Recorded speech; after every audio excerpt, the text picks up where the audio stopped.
Well, when we started, we wanted her to be a character-driven story that would help kids. They can learn the language for complicated feelings, and so Hattie basically spends time with her friends. They come to her with their worries. Hattie has her own, and she has a tool belt. She's a detective, and she usually has a tool, or a tool that is in her belt, or a tool that she already has, and gives kids tools to manage worries and anxieties and complicated feelings that they're discovering for the first time. And so, yeah, we get to watch all of her friends deal with just little anecdotal, simple first times, I guess. What was it like to work on it with your husband, who is an accomplished singer-songwriter himself? You already have one book together, and you did it again. I guess you guys work well together? Yeah, he's he's got like an idea a minute kind of person, and I'm a very type A type of person, so it works out pretty well. He's more of the creative, and I'm more of the let's figure out what the actual solution is. So you sit at the computer and he paces and he sits at the computer and I'm like. Whether writing a novel, writing in your journal, or writing a children's book, it's all derived from personal experiences. So how has your journey with mental health helped you put this together?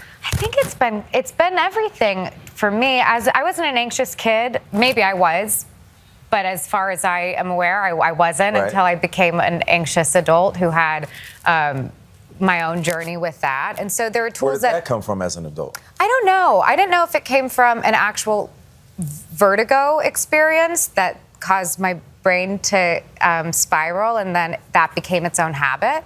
And so there was an interruption that I had to make with myself and my own thought patterns. But also when I was at NYU, all my science courses came from a child-adolescent behavioral development minor.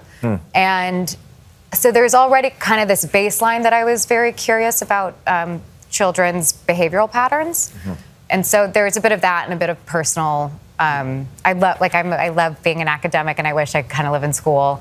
And so there's a bit of that in my own experiences that came through in this. Speaking of experiences, let's talk about some of your performances. Love and Death, which is an incredible miniseries. You play Candy Montgomery. You're being talked about as a possible Emmy nominee for this. It's based on this very true story of a woman who commits a brutal act of violence. And what I'm intrigued about when you talk about your experiences is how you put yourself in the place of this very real person and get to the point. Complex. That's the point. We don't know what life experiences Candy Montgomery had that led her to this point.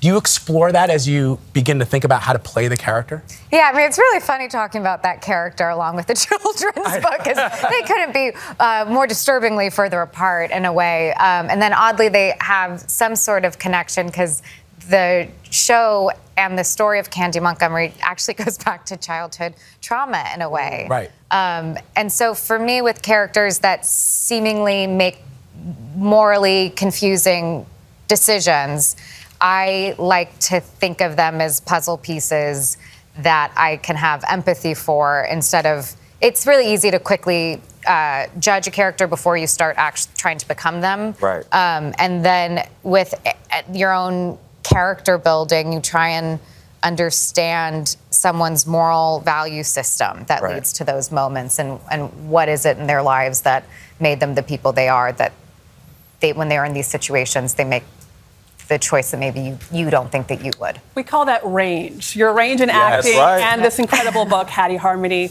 Can I just tell Kevin Feige to please bring Scarlet Witch back in any capacity? Shameless plug. I mean, everybody, bring the Scarlet Witch back, please. And your list of accomplishments, you're apparently everyone's agent as well, telling them when they negotiate with Marvel movies, just give them one. Right. And you have more control over the next one. Yeah, I have no business making this statement. I love it. I love it. Elizabeth Olsen, thank you so much. Thank you for having me. Hattie Harmony opening night is on sale now.